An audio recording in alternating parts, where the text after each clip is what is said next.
estamos en la sustancia, y desde la sustancia entonces que nosotros ahora miramos para la eternidad pasada, miramos para el Antiguo Testamento, miramos para cómo Dios empezó su relación con el hombre, miramos todo el proyecto y toda la andadura de Dios y vemos también cómo finaliza todo.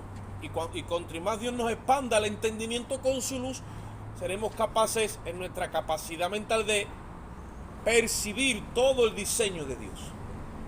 Acordaros de que Dios quiere revelarnos todo el conocimiento de su trato con el hombre.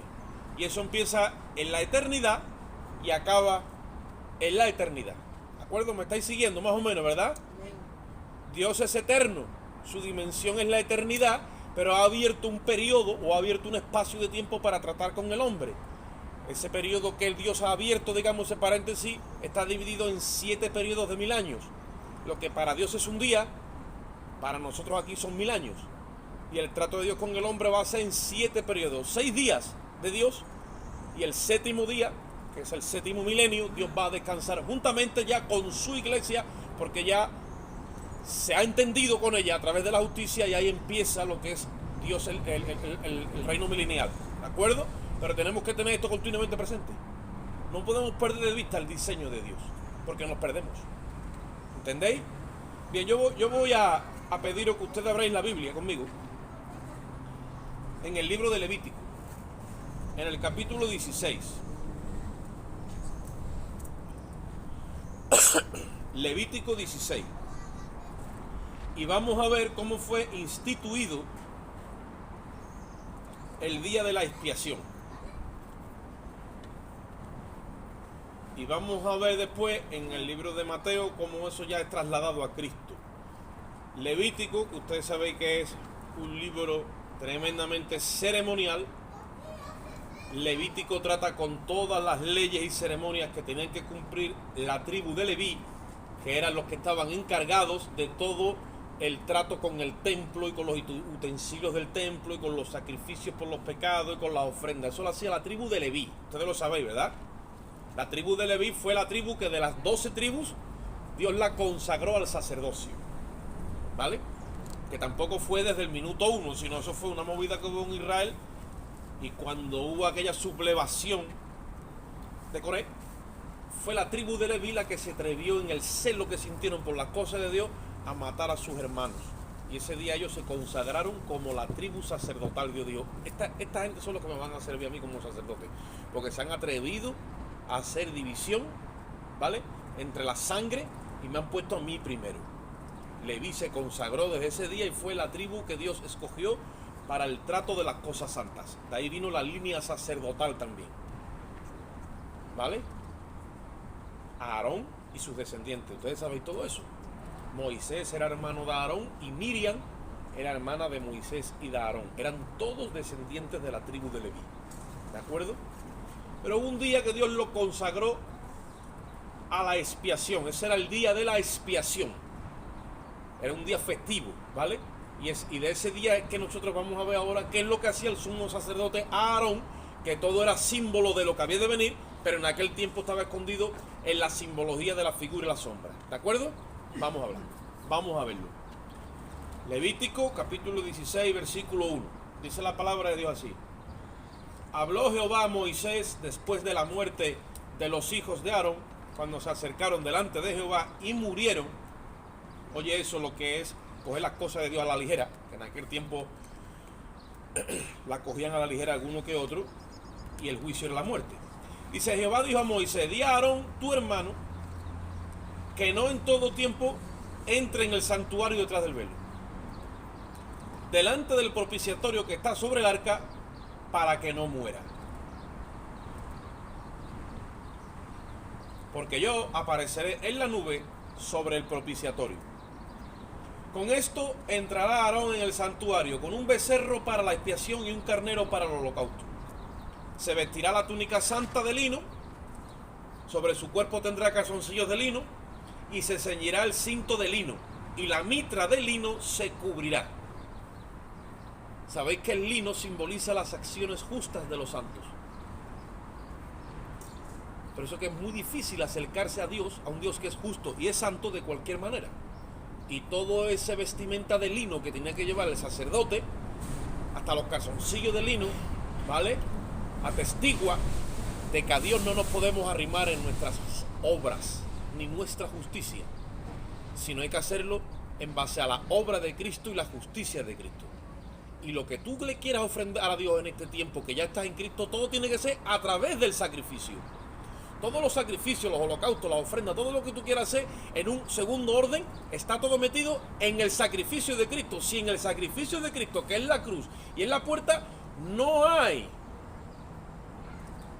aceptación de parte de Dios, todo tiene que ser a través de Él, porque Él es el que Él es el que nos ha abierto el camino y el que se ha acercado verdaderamente, no con calzoncillos de lino ni con vestimentas de lino. Eso era figura y sombra de lo que Aarón hacía. Jesucristo se ha acercado con una obra perfecta a Dios. Perfecta. 100% perfecta. Siempre hizo lo que era justo. Siempre.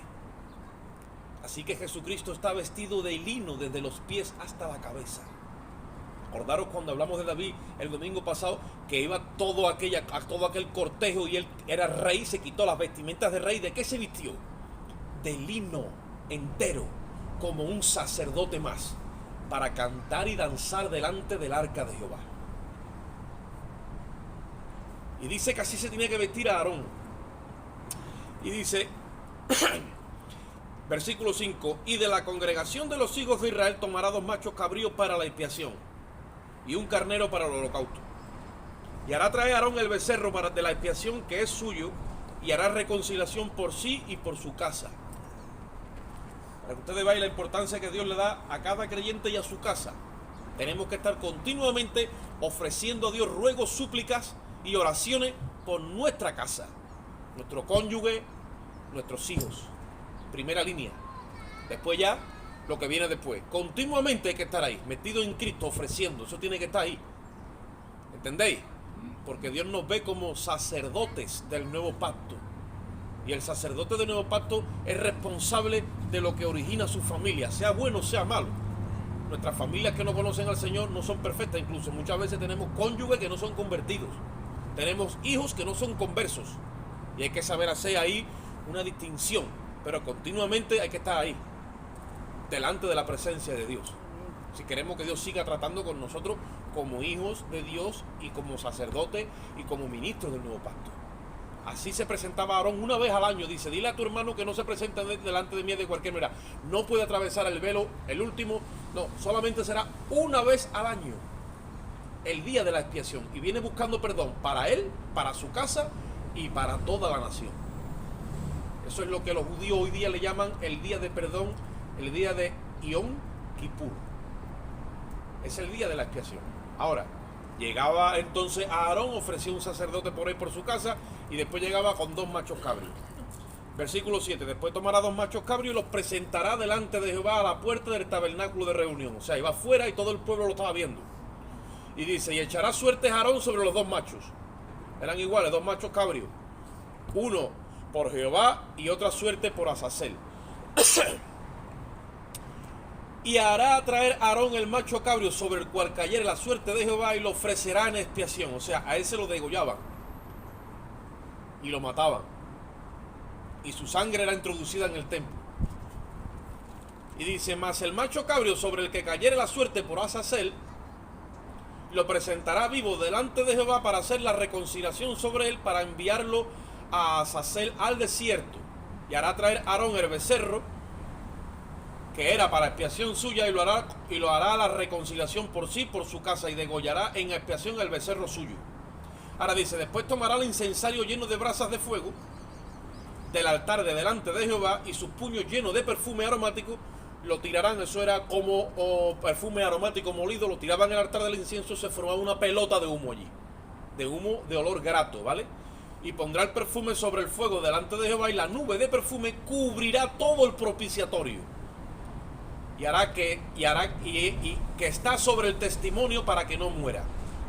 Y tomará luego de la sangre del becerro, la rociará con su dedo hacia el propiciatorio, al lado oriental hacia el propiciatorio, lo esparcirá con su dedo 7 veces aquella sangre. Y después degollará al macho cabrío en expiación por el pecado del pueblo, y llevará la sangre detrás del velo adentro. Y hará de la sangre como hizo con la sangre del becerro, la esparcirá en el propiciatorio delante del propiciatorio.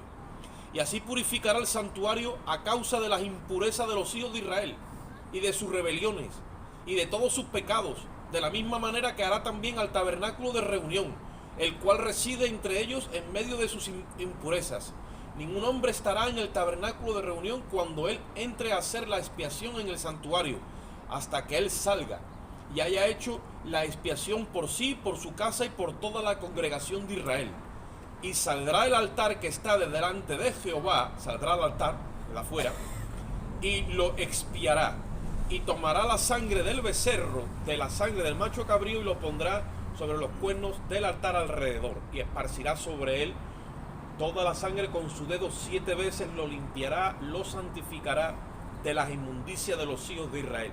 Y cuando hubiere acabado de expiar el santuario y el tabernáculo de reunión y el altar hará traer el macho cabrio que está vivo, pondrá a Aarón sus 2 manos sobre la cabeza del macho cabrio vivo, y confesará sobre él todas las iniquidades de los hijos de Israel, todas sus rebeliones y todos sus pecados, poniéndolo así sobre la cabeza del macho cabrio, y lo enviará al desierto por mano de un hombre destinado para hacer esto.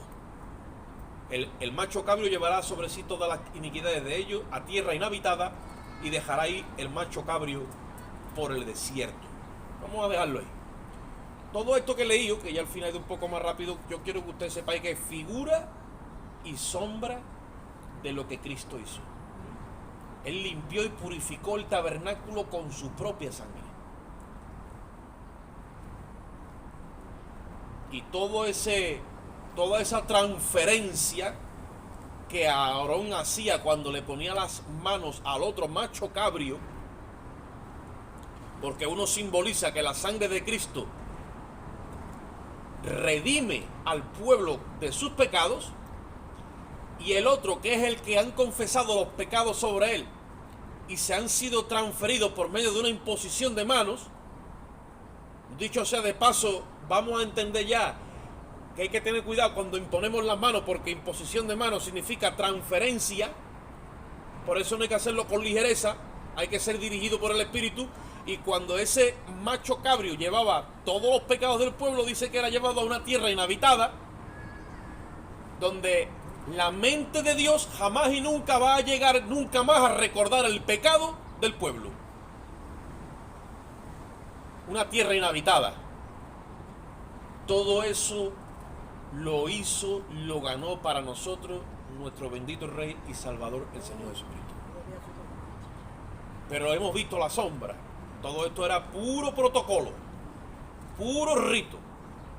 ¿Me estáis entendiendo, no? Pero había que hacerlo una vez al año. Mientras que Aarón estaba oficiando todo eso, tenía que estar vestido con todas las vestimentas, tenía que hacerlo todo ahí, clac, al milímetro. Cuando digo Aarón me refiero a Aarón y sus descendientes, porque Aarón murió y entró Eleazar, su hijo. Eleazar murió y entró su otro, y así sucesivamente. ¿Entendéis, verdad? Como hubiera un fallo en la ceremonia, como hubiera un mal pensamiento, como el corazón no estuviera alineado a lo que Dios había demandado, allí caía el sacerdote fulminante y la muerte lo alcanzaba. ¿Sabéis por qué? Porque la paga del pecado es muerte. Y esto, aunque lo estamos viendo a través de un rito religioso, está sujeto a la justicia de Dios. Dice la Biblia que todo el que viola la ley de Moisés, ¿qué pasa? Ha de morir irremisiblemente.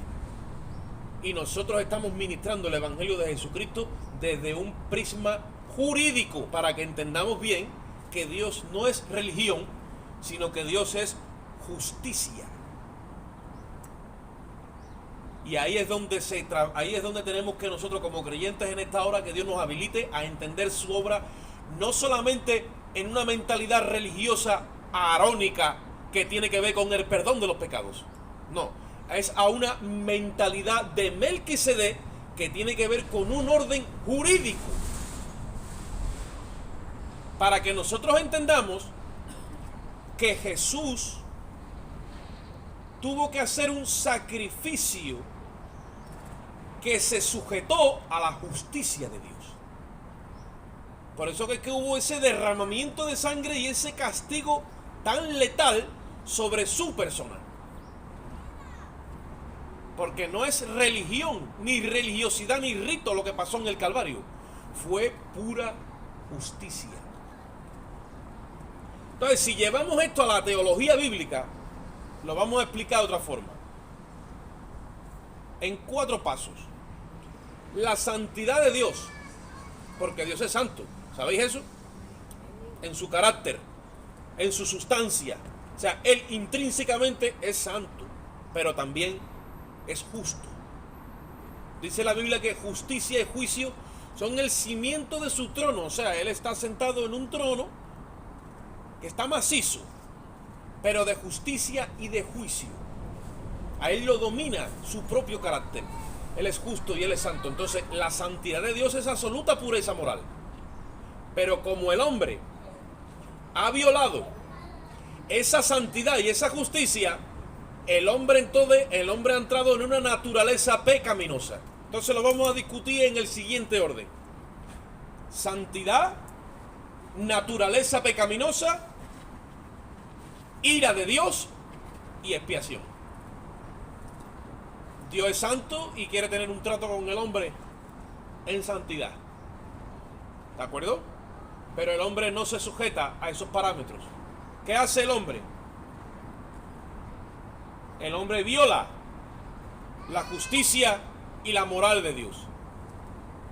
Y crea una franja, un abismo que hace división, una pared divisoria entre Dios y el hombre.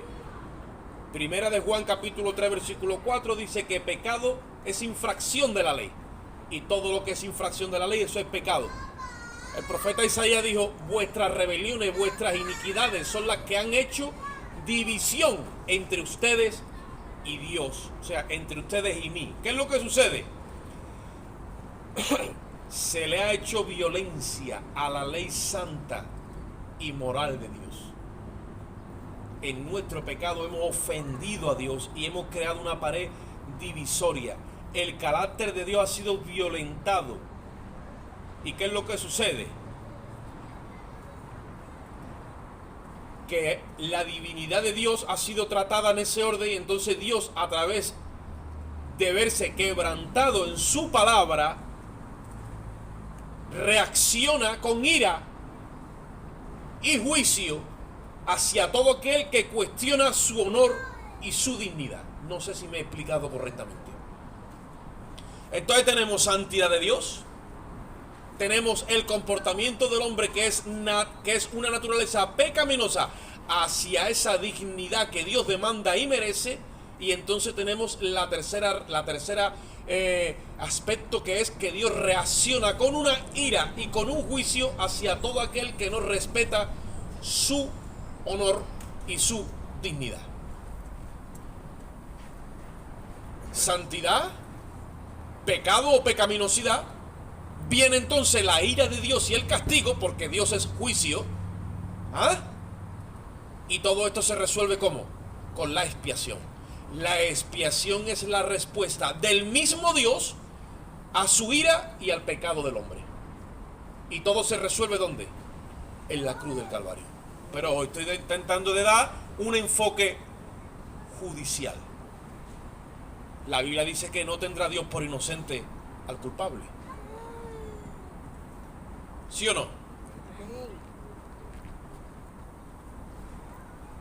Nosotros mismos, siendo pecadores, cuando nos enteramos de algunas barbaridades, de que una persona ha hecho una barbaridad o que una persona ha hecho algo que es aberrante, rápidamente esa persona hay que encerrarla en la cárcel, esa persona queremos que se le castigue. Y somos nosotros que queremos justicia. Cuanto no más Dios, que es el juez justo de toda la tierra.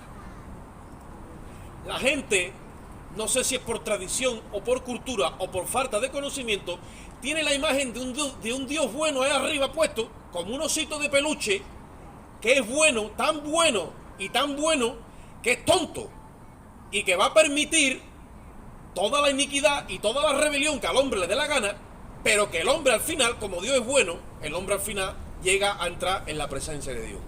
Eso no tiene nada que ver con el Evangelio ni con la verdad de Dios.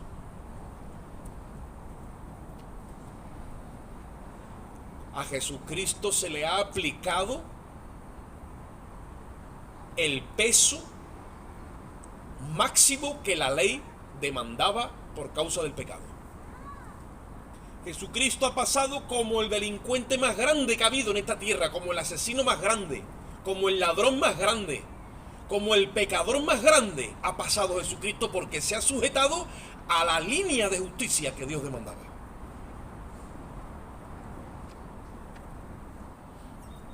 Y nosotros creemos o vemos que llega la Semana Santa y tenemos que hacer una imagen de madera de Jesucristo, la subimos en lo alto de un paso, le cantamos 4 marchas, lo mecemos y nos emocionamos. Eso no tiene nada que ver con la justicia de Dios. Eso está totalmente lejísimos de la verdad de Dios. Dios no ha pedido eso. Ni siquiera eso representa lo que pasó en el Calvario. Dios es justo, hermano, y lleva una línea justa desde el principio, y se ha preocupado por el hombre para hacerle justicia, y ha puesto a su propio hijo para que la ira santa que salió del mismo cayese sobre su hijo. Y los hombres todavía no entienden. La ira justa de Dios, cuando el hombre desde su libre albedrío, oye esto, peca, está lanzando un ataque contra la dignidad y la moral de Dios, y eso es rebelión.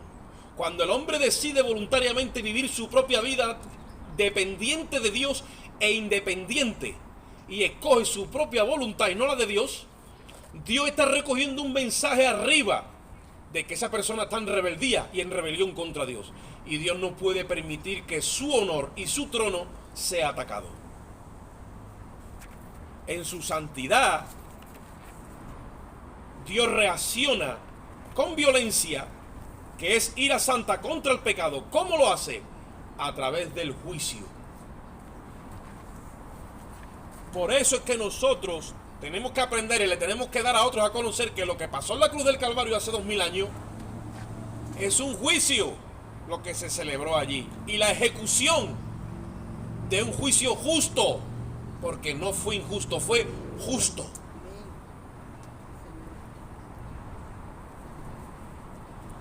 ¿Qué sucede? Que cuando Dios se aira y viene a juzgar al hombre, oye esto, como la justicia es la santidad de Dios en acción, a través de la cual trae paz y equilibrio, porque la justicia cuando se aplica, ¿sabe qué es lo que hace? Llevar la balanza a su sitio, para que las dos balanzas, ¿no sabe que los signos de justicia es una balanza? Cuando la justicia de Dios se aplica, es para compensar el agravio cometido. En este caso, él ha sido el agraviado. Y para compensar la balanza, conforme a su justicia, Dios ha escogido a su hijo para compensar la balanza y que el hombre salga ileso, pero consciente de lo que ha pasado.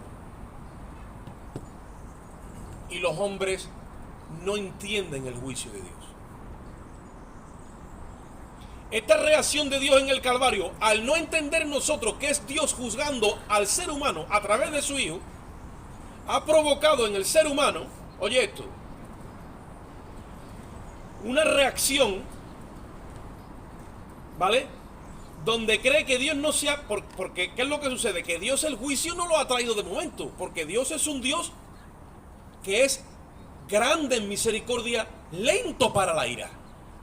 Y le está diciendo al hombre, arrepiéntete, porque si no el juicio te va a alcanzar.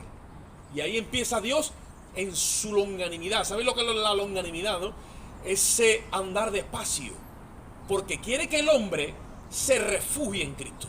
Y le da tramo para que entre el hombre a meditar y no haga del ideal del juicio como un ilusionismo de que Dios al final me va a pasar la mano.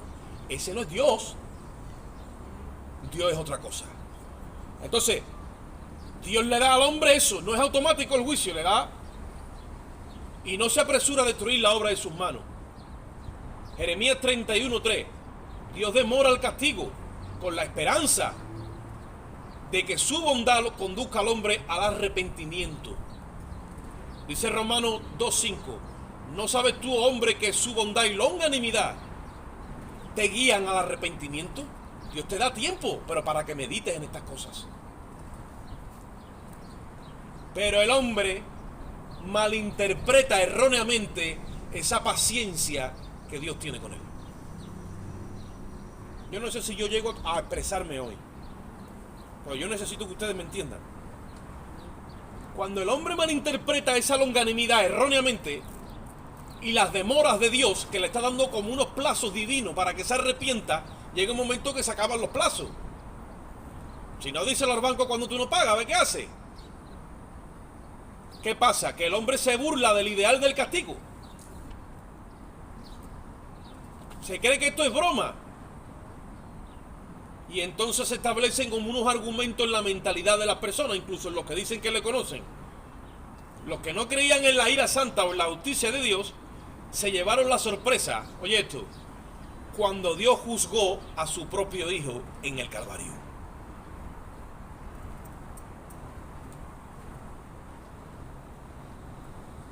Estaba yo comprando una medicina en la farmacia y no sé cómo, porque esto es automático. A mí cuando me tocan el botón, si no me di cuenta, como me hayan tocado el botón ya sale la palabra.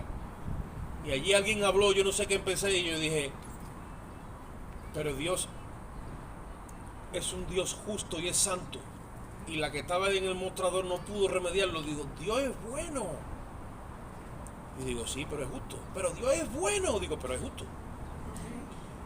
Pero es que es bueno. Digo, sí, pero es justo. Y no se pueden separar esos dos atributos de Dios. Y me dice, pero Dios no puede castigar. Y le digo, ¿y entonces qué pasó en el Calvario? Y se hizo un silencio allí, sepulcral, de estos silencios profundos. Y eso se le metió a esa persona por aquí, porque no conocía en su sustancia real lo que pasó en el Calvario. Vamos a soltar la mentira de la religión, que Dios no ha muerto para que le hagamos procesiones y cofradías, ni para que lo pongamos en Navidad diciendo que el niño Dios ha nacido, ni para que lo pongamos en una cruz diciendo que el Hijo de Dios ha fallecido. Todo eso son culturas y tradiciones paganas que Satanás, que el Señor lo reprenda, le ha enseñado a los hombres, para que los hombres no se preñen de la verdad de Dios. Y nosotros cuando vamos a la Biblia, entonces que extraemos el carácter de Dios. Ahí es donde tú conoces a Dios.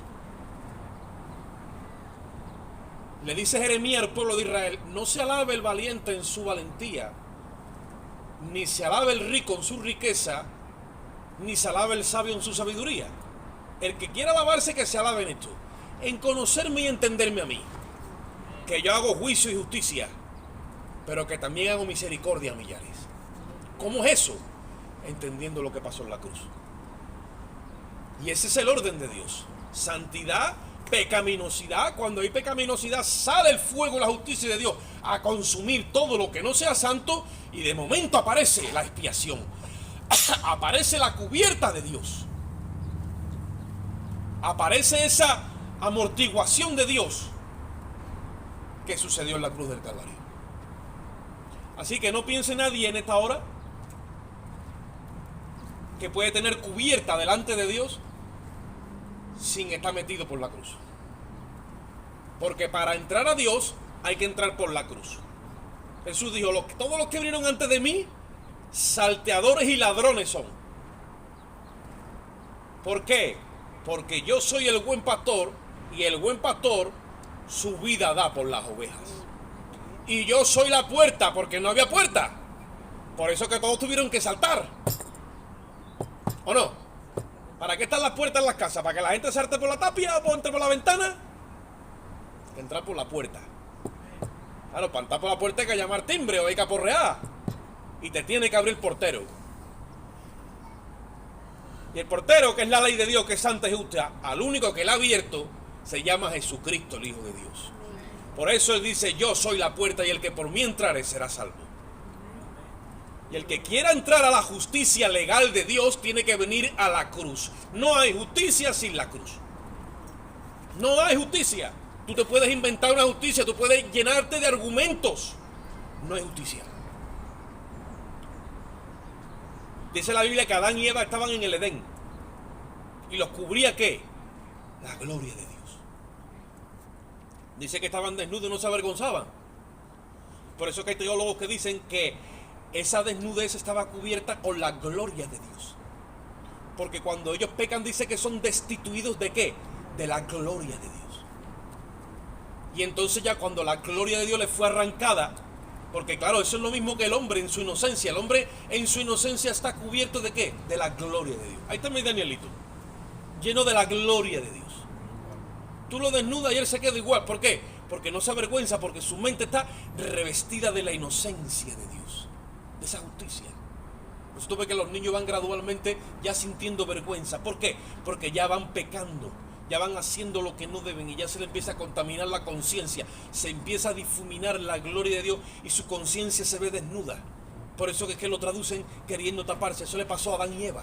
Estaban desnudos delante de la presencia de Dios. ¿Y qué hicieron? Trapa acá dos taparrabos de eso y trapa acá dos de esto, y se pusieron allí tipos hawaianos, y Dios dice: un momento, para la procesión ahí. Ustedes no podían andar así delante de mí. Tenéis que vestiros con túnicas, símbolo de la justicia de Dios. ¿Por qué la gente se cubre la conciencia con argumentos vanos? Que a la hora de la verdad, cuando se enfrenten a la justicia de Dios, eso va a ser como cabaña de melonar. No va a haber donde esconderse cuando venga Dios en su justicia a juzgar al hombre. Solamente en la cruz hay justicia verdadera y el hombre no recibe el juicio de Dios. ¿Os acordáis cuando Moisés le decía al Señor: yo quiero ver tu gloria? Yo quiero ver tu gloria. Y el Señor le decía a Moisés: tú no puedes ver mi gloria. Si tú ves mi gloria, no puede quedar vivo. Pero Moisés amaba, estaba tan enamorado de estar en la presencia de Dios, que Dios le dice: bueno, vamos a hacer una cosa, Moisés, mira, yo voy a pasar. Y cuando yo pase, tú no me puedes ver rostro, pero va a ver mi espalda. Ahora vamos a hacer una cosa, tú te vas a esconder donde dice: en la hendidura de la peña. Y desde allí tú me vas a poder ver a mí. Y dice la Biblia que Moisés se escondió en la hendidura de la peña, símbolo de Cristo, símbolo de la cruz y símbolo de la roca. Y en ese lugar es el único lugar donde tú puedes ver a Dios y que su justicia no te fulmine.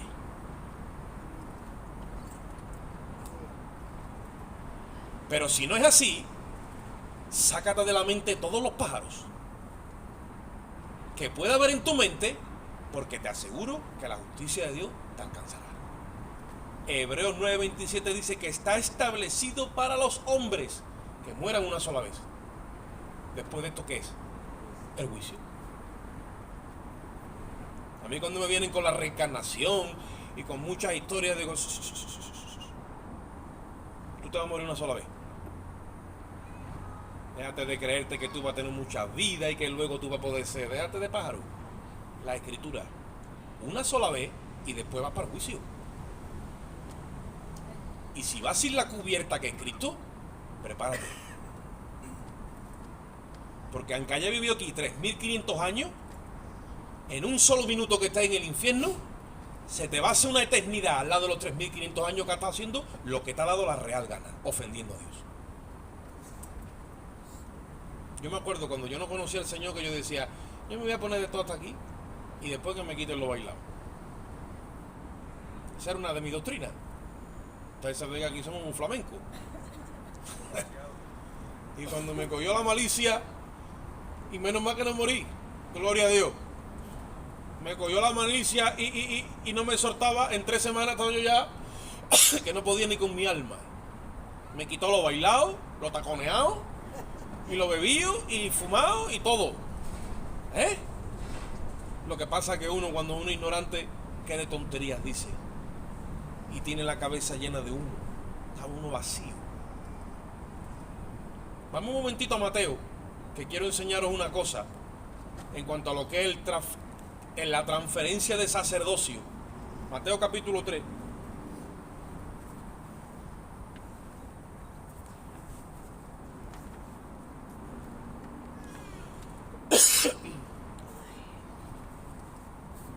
Mateo capítulo 3. Vamos a Juan el Bautista. Vamos a ver a Juan bautizando en el Jordán. Juan el Bautista, hijo de Zacarías, que a su vez es hijo de otro sacerdote, que a su vez, y cuando tú sigues todo ese linaje para arriba, llegas hasta Aarón. ¿Sabéis eso? Juan el Bautista es levita, representante del sacerdocio de Aarón, y al mismo tiempo también es profeta. Entonces, como la tribu de Leví es la que tenía el sacerdocio, ahora hay que transferir el sacerdocio a la tribu de Judá, de la cual dice la Biblia que Moisés nunca habló nada tocante al sacerdocio. ¿Cómo Dios hace esa transferencia? A través de Juan el Bautista. Capítulo 3 del libro de Mateo.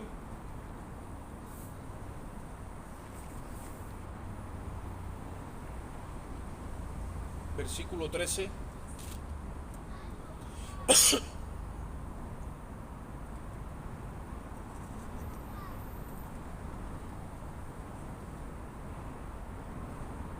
Dice la palabra de Dios, Mateo 3:13. Entonces Jesús vino de Galilea a Juan al Jordán para ser bautizado por él. Mas Juan se le ponía diciendo: yo necesito ser bautizado por ti, y tú vienes a mí. Pero Jesús le respondió: deja ahora, porque así conviene que cumplamos ¿qué? Para que ustedes vean ahí de que estaba trazado un camino de justicia, que eso no es religiosidad, que es la justicia de Dios. Tenía que hacerse legalmente todo el tiempo. La obra de Dios fue legal. Lo que pasa es que muchas veces la obra legalizada por Dios, a los ojos de los hombres, es ilegal. ¿Entiendes o no? Si tú te buscas a un cura o a un pastor declarado pastor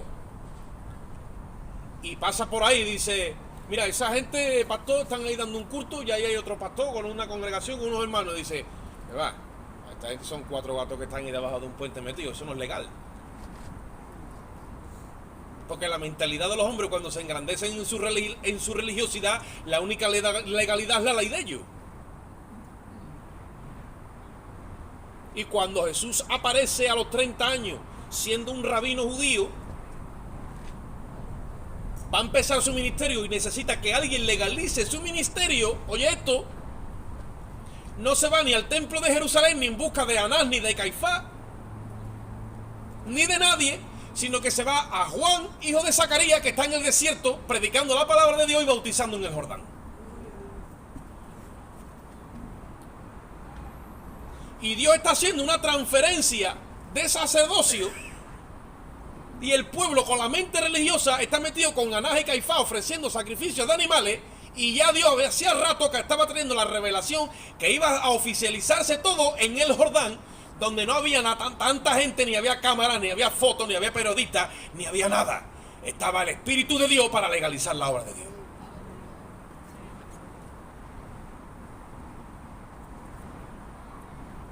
Y dice la palabra de Dios que cuando llega Jesús le dice: pero hombre, ¿cómo tú vienes a mí? Ya sabía Juan que era él. ¿A que yo te bautice? Pero si tengo que ser yo bautizar por ti.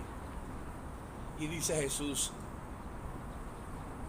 conviene que cumplamos toda justicia.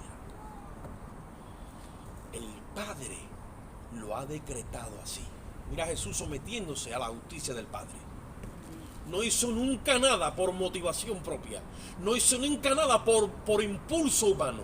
No hizo nunca nada motivado por ninguna motivación carnal, todo el tiempo sujeto a la voluntad del Padre. Paréntesis y pregunta: ¿así estamos nosotros sujetos a la voluntad del Espíritu? Cierro paréntesis y sigo. Le dice Juan: yo tengo que ser bautizado por ti. Le dice: no, el Padre ha dicho que tú me tienes que bautizar a mí.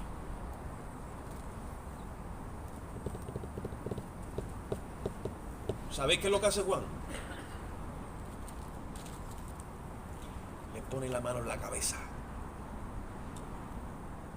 Acuérdate de Aarón y acuérdate de Azazel, y lo sumerge. Como un pecador más. Nadie sabía lo que estaba pasando, solamente Juan. Porque Juan recibió una orden en el desierto y le dijeron: sobre el que tú veas descender el Espíritu Santo en forma corporal de paloma, le dijeron: ese es.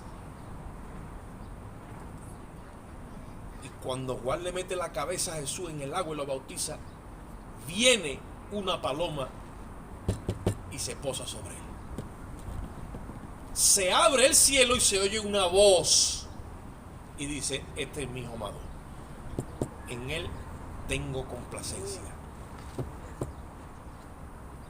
Y estaba todo el pueblo metido en el templo, comprando ovejas y bueyes baratitos, a euro que diga, para ofrecer sangre, para justificarse.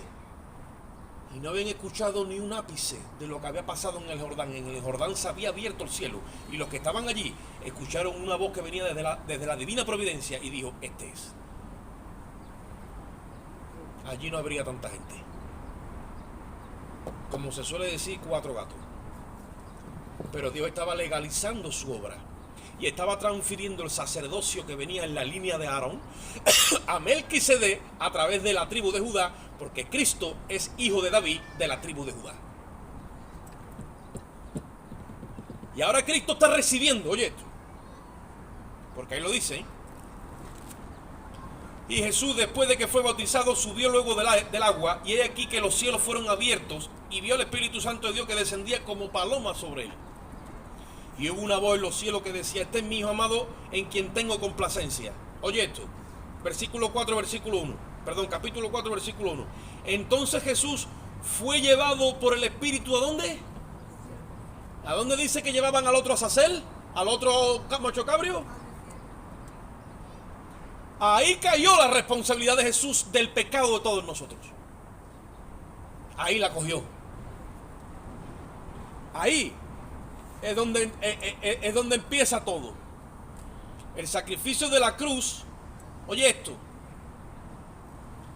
es como una diálisis para los creyentes, donde su fe se ha quedado contaminada con la levadura de los argumentos de este mundo.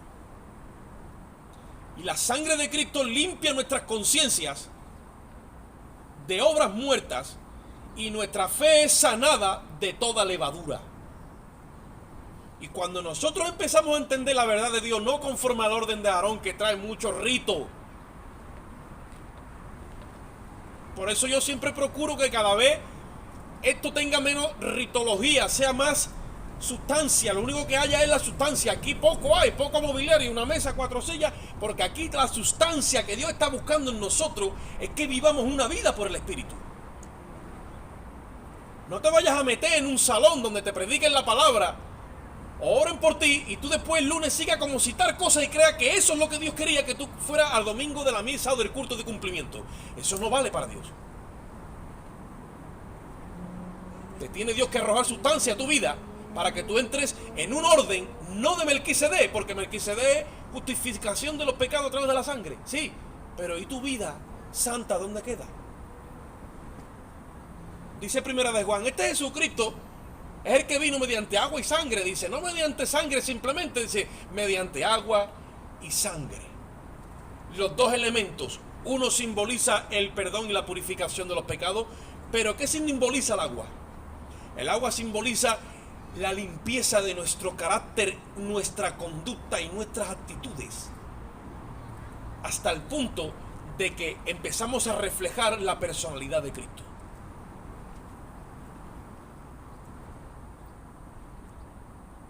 Porque de qué vale que seamos religiosos y de que tú digas que Jesucristo te ha perdonado de todos tus pecados porque tú lo has recibido como el Señor, el Salvador de tu alma, y tú sigas siendo el mismo y la misma porque no has entendido la relación de Dios con Él por el Espíritu, ¿vale?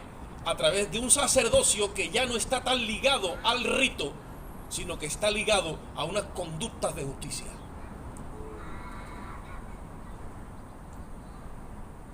Dice el escritor de Hebreos, hablando de Cristo, porque la escritura es tan preciosa que del único que habla es del que merece hablar, de Cristo.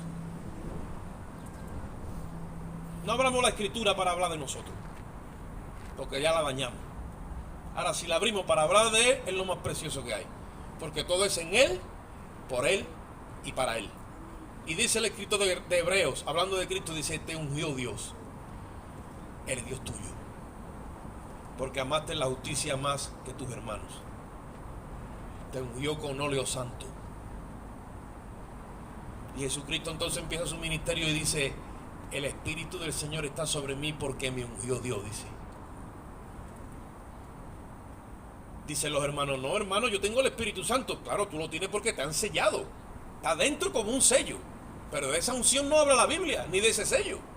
Está hablando de la unción que a ti se te está transfiriendo el carácter de Cristo, porque el agua de la palabra te está limpiando continua y diariamente. Y cuando la unción está sobre ti, porque ese agua te está limpiando, entonces viene el Espíritu y respalda tu vida como un ministro competente del nuevo pacto. Y todo lo que tocas empieza a florecer. Todo lo que piensas tiene propósito eterno. Todo lo que hablas impacta en los oídos que te oyen. Y todo lo que rodea tu vida tiene la sustancia, tiene el aroma, tiene el perfume de que Dios está morando y viviendo en ti.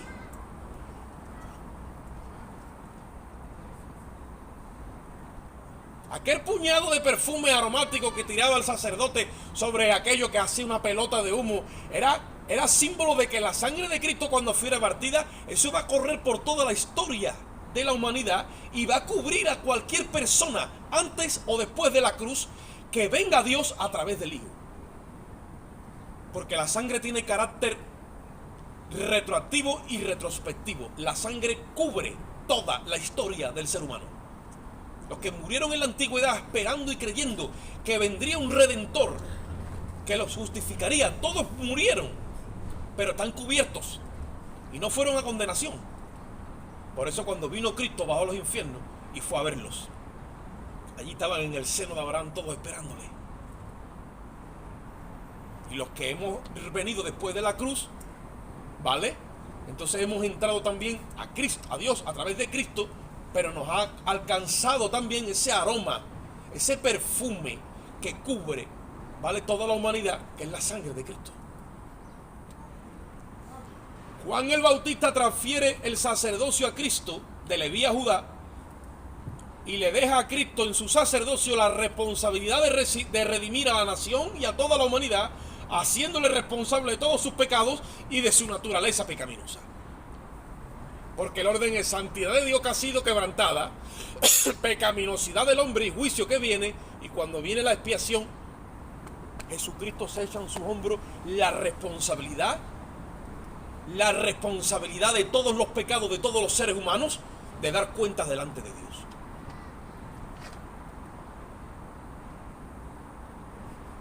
Yo te pregunto en esta mañana,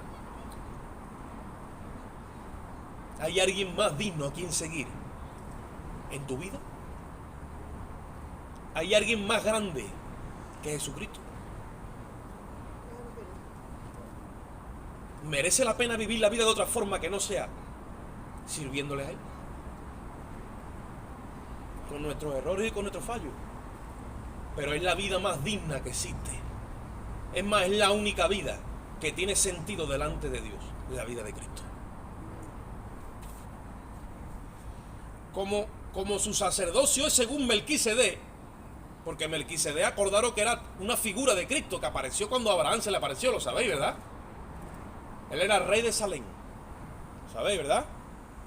Porque en aquel tiempo Jerusalén era el rey de Salem, que era la ciudad de la justicia y de la paz. Entonces, cuando Cristo toma el sacerdocio, que es según Melquisedec, es según una justicia perfecta. Por eso, entra por la puerta al palacio de justicia y el portero, que es la ley, le abre. Porque Cristo, cuando coge la responsabilidad se hace responsable de nuestros pecados, no se comporta como un religioso.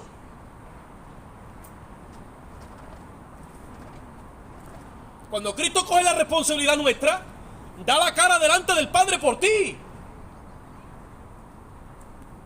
Los pastores, los ministros, los curas, son todos asalariados, ven venir al lobo y salen todos corriendo, no se enfrentan a la verdad. Y Cristo sí se enfrenta a la verdad. Y sabe que la única forma de tratar con Dios, por ti y por mí, es muriendo por nuestros pecados. A Jesucristo no le tiembla el pulso. Mira un reflejo del carácter de Cristo cuando Moisés gobernaba la nación. Le dice Dios a Moisés: quítate, Moisés, porque ya no aguanto más este pueblo rebelde que me provoca todos los días de su vida. Y voy a descender para abajo y no voy a dejar títere con cabeza. Mi ira los va a consumir a todos. Porque mira lo que ha hecho tu pueblo, le dice Dios a Moisés. Se han hecho un becerro de oro. Y están diciendo que el becerro la saca de Egipto. Y Dios encendió en cólera. Y le dice a Moisés: si los matas a ellos, me matas a mí también. Y si a ellos los borras del libro, me borras a mí también. Y toda la ira de Dios así, y se viene abajo. Ese es el carácter de Cristo. Ese es nuestro bendito Rey Salvador. ¿Sabes por qué? Porque tiene mentalidad de justicia. No está ocurriendo el bulto, no está justificando, no se está acusando. Está diciendo: yo voy a pagar por él. ¿A dónde está el carácter de los cristianos hoy día? ¿A dónde está nuestro parecido? En nuestras actitudes, nuestra conducta y nuestro proceder. ¿Damos la cara por el prójimo? Algunas veces ni por el hermano, ni por el cónyuge. Porque no estamos entendiendo ese sacerdocio que es en otro orden. Y Dios quiere transferirnos, lo mismo que Juan el Bautista se lo transfirió, Cristo nos quiere transferir esa verdad a nosotros. Dios está transfiriendo el sacerdocio según Melquisedec a ministros competentes del nuevo pacto en los desiertos y en la soledad, y está legalizando su obra y está haciendo lo que se llama un traspaso de poderes ante notario. ¿Y sabéis por qué lo está haciendo? Porque los que se decían ser ministros de él no han sido ministros de él. Han abusado del pueblo y han dejado en mal lugar a Dios. Dice Ezequiel: los pastores todos se hicieron como inútiles. Son siervos inútiles. Porque el siervo, cuando hace lo que debe, no vale para Dios. Tiene que seguir una milla más. Porque cuando tú hagas lo que tú crees que debe de hacer, tiene que decir: yo soy un inútil. Porque estoy haciendo lo que debo, no. Si yo me quiero parecer a mi maestro, tengo que hacer lo que debo, y lo que yo creo que no debo, también lo tengo que hacer. Porque cuando mi razón es quebrantada, cuando mi lógica es rota, cuando lo que yo defiendo tanto capa y espada es hecho añico delante de ese sacrificio tan glorioso, a mí no nada más que me queda humillarme y reconocer que el único que recibe gloria y merece alabanza se llama Jesucristo. Y cuando yo soy una babucha a los ojos del mundo y del diablo, y he ido una milla más, entonces yo ya no soy un siervo inútil. Y el diablo dice: era una babucha, pero de la grande. Y Dios te dice: sí, pero te parece más a mi Hijo Jesucristo, que murió en una cruz como un maldito. Y mientras que todo el pueblo decía: crucifícale, crucifícale, Él estaba allí clamando, diciendo: Padre, no le tengas en cuenta este pecado y perdónalo.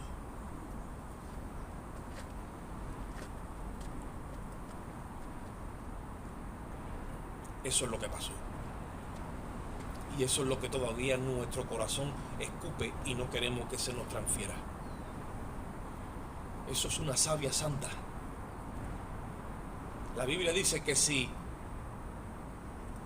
la masa que si la raíz es santa, todas las ramas son santas.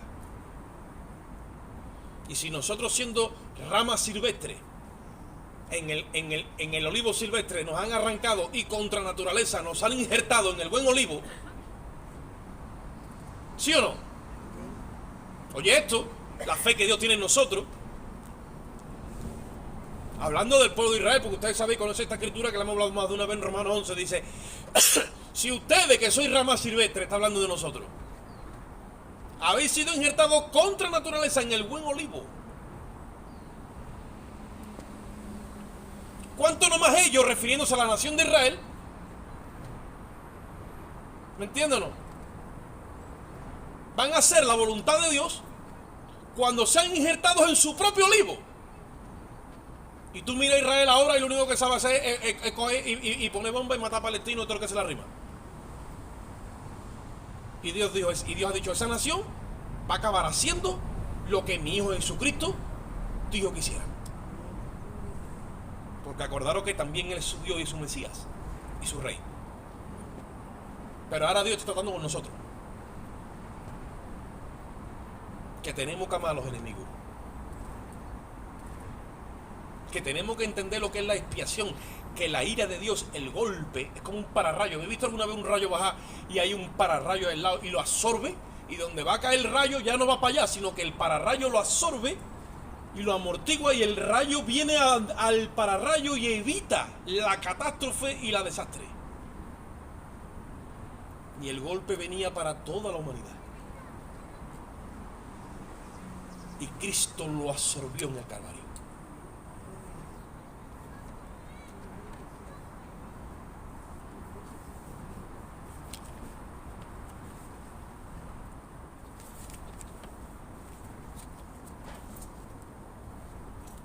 Os voy a hablar algo muy personal, aunque ya lo hemos hablado otra vez. Nosotros que tenemos poca apariencia de lo que podamos pretender, Dios nos ha escogido para una misión. Nos ha traído al desierto. Ese no es Jordán, es el Guadalquivir. Pero estamos aquí de parte de Dios. Y Dios está transfiriendo un conocimiento que no todos muchos tienen, ni quieren absorber. Y está haciendo una obra legal ante notario, transfiriendo el poder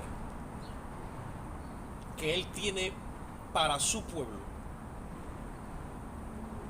quitándoselo a los que creían que eran los líderes de la obra y levantando ministros competentes de su pacto para que enseñen la justicia del nuevo pacto, ¿vale?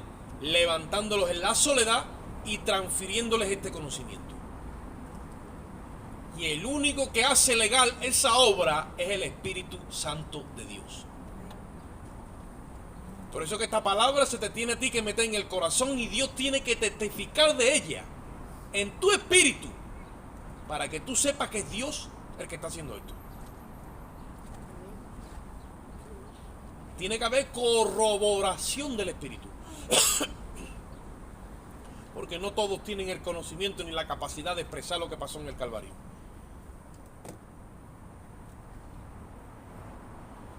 El otro día vino la abogada a mi casa porque le tuve que dar los honorarios de ustedes saben ya de todo lo que ha pasado. Y esta gente tan harto de entrar en juicio y tratar con fiscales, con jueces, con abogados. Y le digo: mira la tarjetita que yo me hice. ¿Qué pone ahí? Digo: ministro competente del nuevo pacto, dando a conocer la justicia del nuevo pacto. Digo: yo no me muevo en el ambiente que tú te mueves. Ahí se mete ahí todo en un juicio, se pone la toca, está ahí todo muy bien puesto y afuera se ve ahí 5 minutos después se toma una cervecita todos en el bar como si no fuera pasado nada. Esa justicia es la más indigna que yo me puedo echar a la cara. Digo, me he enfrentado a un imperio por causa de mi hijo y lo que más me ha dolido, ¿sabe qué es lo que es? Que a nadie le importa la verdad. A nadie le ha importado la verdad. A nadie. Pero a nadie le ha importado la verdad. Eso es un ministerio que está pronto a desaparecer. Esa justicia está podrida y va a ser sustituida por una justicia verdadera. Y cuando Jesucristo aparezca en esta tierra a reinar con su iglesia, se va a cumplir lo que dijo: bienaventurados los que tienen hambre y sed de justicia, porque ellos serán saciados. Y nosotros estaremos ahí para ejecutar justicia. Pero Dios nos está llamando a que entendamos toda esta verdad. Tenemos que absorber y amar la justicia de Dios más que otra cosa. Si tú pierdes, pero Dios va a ganar. Si tú pierdes, pero tu prójimo va a ganar. Si tú pierdes, pero tu enemigo va a ganar. Y tú dirás, ¿eso qué es lo que es? Eso es la justicia de Dios. Tú tranquilo que más adelante Dios te remunera todo. Todo. Porque Dios no se queda con nada de nadie. Si tú le sirves a Él, tú vas a tener salario de siervo útil y prudente. Pero ¿sabes dónde empieza todo? Aquí, manejando el libro y diciéndole al corazón que se someta.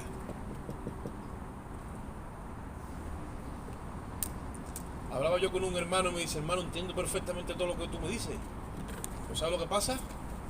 Que mi corazón ya no responde.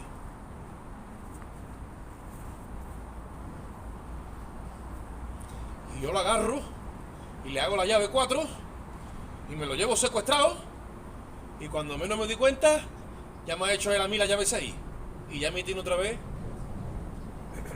a donde quiere.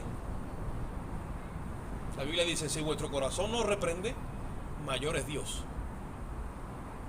¿Cuántos no tienen esa lucha dentro de la misma iglesia? El corazón manso, humilde como una ovejita de Cristo, quiere hacer la voluntad de Dios. Pero el reverde, que es como una cabra, ¿sabéis lo que hacen las cabras, no? Que quiere coger para el monte y ve allí algo que le llama la atención y ya no oye la voz de nadie, va para allá, movido por su ¿sabéis lo que significa cabra? Viene del griego capra, es capricho. El capricho se le mete en el corazón y hasta que no hace lo que se han caprichado, no para. Y después siente todo ese peso de haberse equivocado, pero ya está hecho. Y viene ahora con las orejas así para abajo, como el perro de Lucky Luke, pidiendo perdón, pero cuando menos se da cuenta, otra vez la misma dinámica. Solamente atendiendo este mensaje y verdaderamente dejando que penetre la palabra en tu corazón. Llega un día que el corazón rebelde, Dios lo filtra en esa diálisis de la cruz, oye, y le saca toda esa levadura de rebeldía, de falta de conocimiento, de inmadurez y de imprudencia, y te hace un trasplante de corazón y te dan el corazón de Cristo. Así que si viniste al Evangelio, ponte el cinturón, porque vienen curvas, y que se te quite de la cabeza que esto es un camino de rosa. Amén. Padre, te damos gracias en esta bendita mañana. Alabamos y glorificamos tu santo, lindo y precioso nombre, Rey. Te damos a ti gracias. Te rogamos que tú trates con nosotros, Dios mío, en la profundidad de nuestro corazón. Que de la misma forma que queremos crecer en la gracia, conozcamos ese crecimiento en tu conocimiento, Dios. Y que nos ayude y nos dé la fórmula y la manera, Señor, de entrar en esa purificación de nuestro carácter, nuestra conducta, nuestra actitud. Queremos que ese lino santo se traduzca a través de las acciones justas que cada uno de nosotros procesemos en nuestra vida, Señor. Hoy nos exponemos a ti para que tú tomes el control de nuestras vidas, Señor. Si pecamos, perdónanos, Dios mío, y danos otra oportunidad para seguir en este crecimiento, en este sacerdocio de servicio a ti, Señor. Gracias por los hermanos que vinieron y por aquellos que por cualquier motivo están ausentes. Salimos de este lugar, pero no de tu presencia. Salimos en tu amor, Padre, la gracia de Cristo y la comunión y la dirección de tu Espíritu Santo. Y el pueblo de Dios dice: amén. Salúdense los hermanos con alegría, con gozo en esta mañana. Que Dios los bendiga mucho.